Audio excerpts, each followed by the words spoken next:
धरती माता, हम इसे कहते हैं भारत माता। यहाँ देवियों का नाम पहले लिया जाता है तो कैसे नैरेटिव बदला जाता है कि इस देश की महिलाओं का दिमाग खराब कर दो, देश अपने आप खत्म हो जाएगा। साउथ अफ्रीका की एक बहुत बड़ी यूनिवर्सिटी में कहा गया था कि किसी भी देश को बर्बाद करने के लिए वहां पे बम, बारूद, गोला, असला दागने की, मिसाइल दागने की जरूरत है ही नहीं। आप उस देश की सामाजिक व्यवस्था, सांस्कृतिक व्यवस्था, शैक्षणिक व्यवस्था और पारिवारिक व्यवस्था को खत्म कर दो, वो देश अपने आप खत्म हो जाएगा। अब यही षड्यंत्र चल रहा है। कैसे चल रहा है? 3 स्टेज पे काम होता है। 25 वर्ष तक की बच्चियों को बिगाड़ने का काम बॉलीवुड अपने टीवी सीरियल के माध्यम से करता है।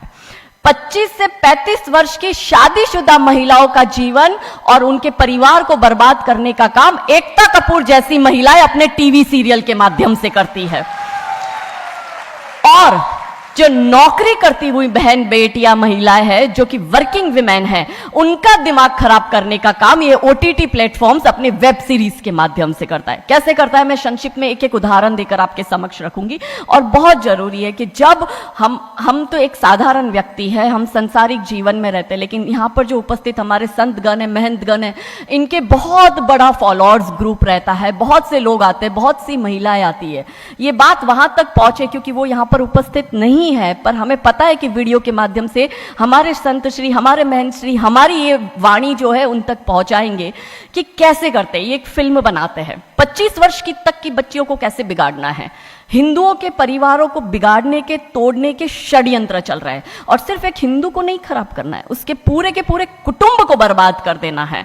तो एक भारत की महिला 2 परिवार को जोड़ती है, मायका पक्ष और ससुराल पक्ष। और हम कहते हैं कि भारत की परिवार व्यवस्था जो है वो मानवता की सबसे बड़ी देन है। तो इसी व्यवस्था को खत्म कर दो। कैसे कर दो? तो ये एक फिल्म बनाते हैं अतरंगी रे। हमारी क्योंकि दीदी भी यहाँ उपस्थित है जो कि सेंसर बोर्ड में सदस्य है, तो हम इतना उनसे विनती करेंगे कि हमारी ये बात भी उन तक पहुंचाए।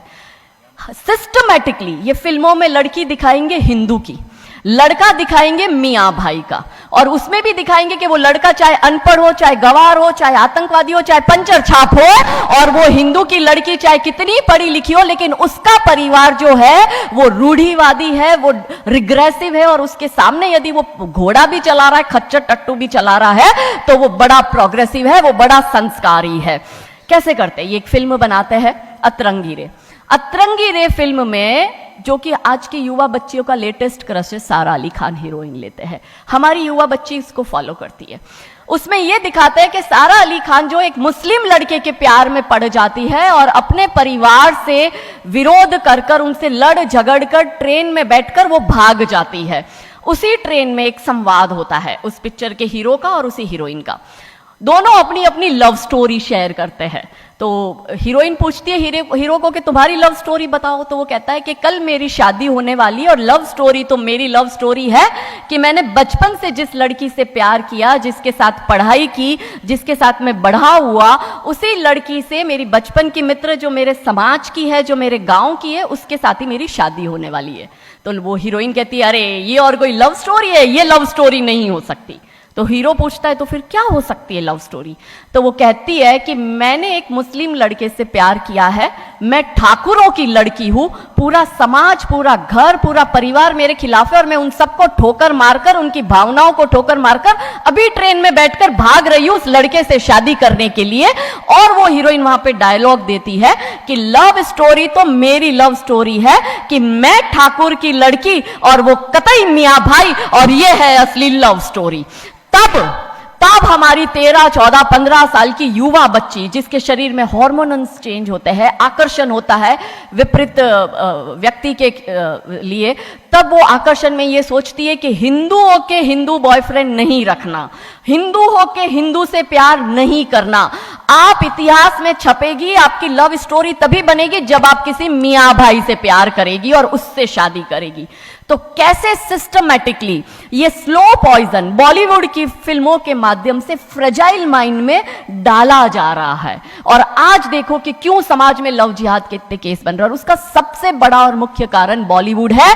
क्योंकि इन बॉलीवुड वालों ने हमारी बेटियों को हादी रानी और रानी चिन्नमा रानी अब्बा का नहीं दिखाया, इन बॉलीवुड वालों ने हमारी बेटियों को करीना खान दिखाया है, ताकि वो अपनी कोख से तैमूर और जहांगीर पैदा करे।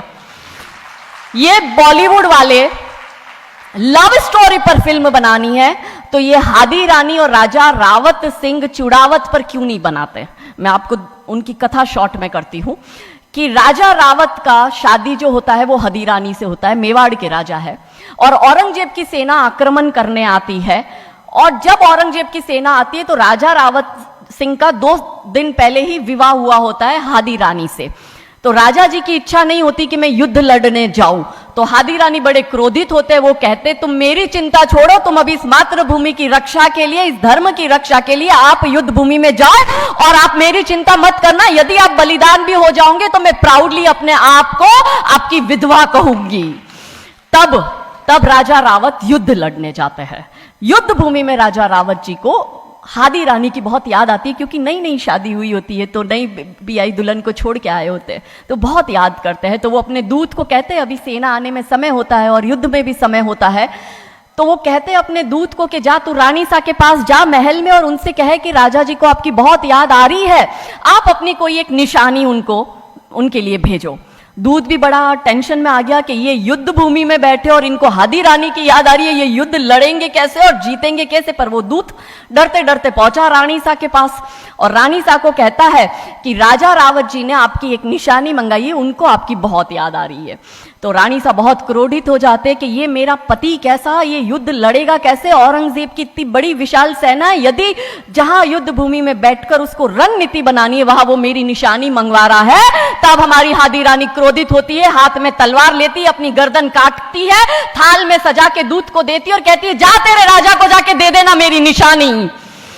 तब वो दूत युद्ध भूमि में जाता है, राजा जी को हादी रानी की निशानी यानी कि उनका कटा हुआ मुख देता है। राजा जी बड़े दुखी हो जाते हैं, उनको लगता है उनसे बहुत बड़ी गलती हो गई।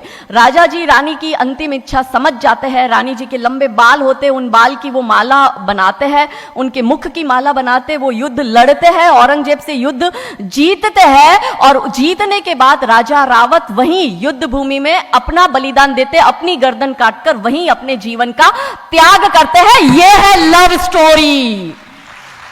पर बॉलीवुड इस पर फिल्म नहीं बनाएगी कि इतिहास चुराए नहीं है, हमने इतिहास बनाए हैं और लाखों शीश कटे हैं रण में, तब जाके हिंदू कहलाए हैं। ये महान गौरवशाली इतिहास हमारा, पर बॉलीवुड इसका इतिहास हमारे समक्ष आने नहीं देता। अब रहा 25 से 35 वर्ष की महिला, कैसे बिगाड़ती है एकता कपूर। वही sari, typical dress, typical getup, पीछे उसकी सीरियल में एकता कपूर की सीरियल में पीछे बहुत बड़ी अंबे मां की मूर्ति। दिखाएंगे कैसे हिंदू महिला को, क्योंकि परिवार खत्म करना है हिंदुओं का। तो वो एक से प्यार करेगी, शादी दूसरे से करेगी, जीवन में तीसरा पुरुष आएगा, फिर दूसरा मर जाएगा, फिर उसको चौथा पसंद आने लगेगा, फिर जो मर गया वो जिंदा हो जाएगा, फिर कंफ्यूज हो जाएगी किसके साथ जाऊं, दूसरे के साथ कि चौथे के साथ। क्या हमारी भारतीय महिलाएं, क्या हमारी हिंदू महिलाएं, सबसे बड़ा प्रश्न यह है कि क्या हम 4-4 पुरुषों के साथ अफेयर करते हैं? क्या यह हमारा सम्मान है? और अगर यदि हम सब एक होकर इसके लिए नहीं बोलेंगे तो यह आवाज नहीं उठेगी। और दुख की बात यह है कि ऐसी एकता कपूर जैसी महिलाएं जो घर तोड़ने का काम कर रही है, इनको पद्मश्री अवार्ड मिल जाता है। कैसे मिलता है? भारत सरकार से इस भूमि पर खड़े होकर मैं निवेदन करती हूं कि आप ऐसी महिलाओं के पद्मश्री वापस लो, क्योंकि ये महिलाएं हिंदू परिवारों के मकान, घर तोड़ने का काम कर रही है। और तीसरा और अंतिम, नौकरी करने वाली बहनों का दिमाग कैसे खराब करना है। तो ओटीटी प्लेटफॉर्म के माध्यम से ये दिखाएंगे कि यदि आप नौकरी कर रही है तो आपके सास ससुर आपके पैर की जूती, आपका पति आपके पैर की जूती। बच्चा पैदा करने के लिए आपको किसी से शादी करने की जरूरत नहीं है, आपको ससुराल व्यवस्था में रहने की जरूरत नहीं है, और आप है फेमिनिस्ट। और स्त्रीवाद का झंडा दिखाकर हमारी बहन बेटियों को एक हाथ में शराब का ग्लास, दूसरे हाथ से सिगरेट फूको, अंग्रेजी में गालियां बको और आप अपने आप को फेमिनिस्ट कहो। क्या यह फेमिनिज्म है भारत की धरती का? ये कभी नहीं हो सकता। रानी चिन्नमा, रानी अब्ब का फेमिनिज्म का उदाहरण है। और दूर जाने की जरूरत नहीं है, हमारी परम पूजनीय दीदी मां साध्वी रितंबरा दीदी मां फेमिनिज्म का सबसे बड़ा उदाहरण हमारे समक्ष है। रानी नायका देवी, रानी लक्ष्मीबाई हमारे लिए फेमिनिज्म का सबसे बड़ा उदाहरण है। तो यहां उपस्थित सभी महानुभावों से हम यही विनती करते हैं कि फिल्म के माध्यम से ड्रग्स अश्लीलता और गाली गलौच, ये दिखाने के सिवाय कुछ नहीं होता। तो हम सब मिलकर एक साथ एक आवाज उठाए कि इन चीजों का बंद होना बहुत जरूरी है, क्योंकि आने वाली पीढ़ियों को बर्बाद करने का काम ये लोग अपने टीवी सीरियल और फिल्मों के माध्यम से कर रहे हैं। और क्योंकि शुरुआत भगवान राम जी के नाम से करी थी, तो अंत भी हम भगवान राम जी के नाम से करना चाहेंगे कि कौन है राम। राम जो है चेतना है, बिंदु है, बिंदु जिससे प्रस्फुटित है तेज, तेज जो कि इस समस्त सृष्टि की रचना की कल्पना का हेतु है, अनाम है, अनाम जो है पंक्ति में प्रथम, प्रथम है धर्म धैर्य का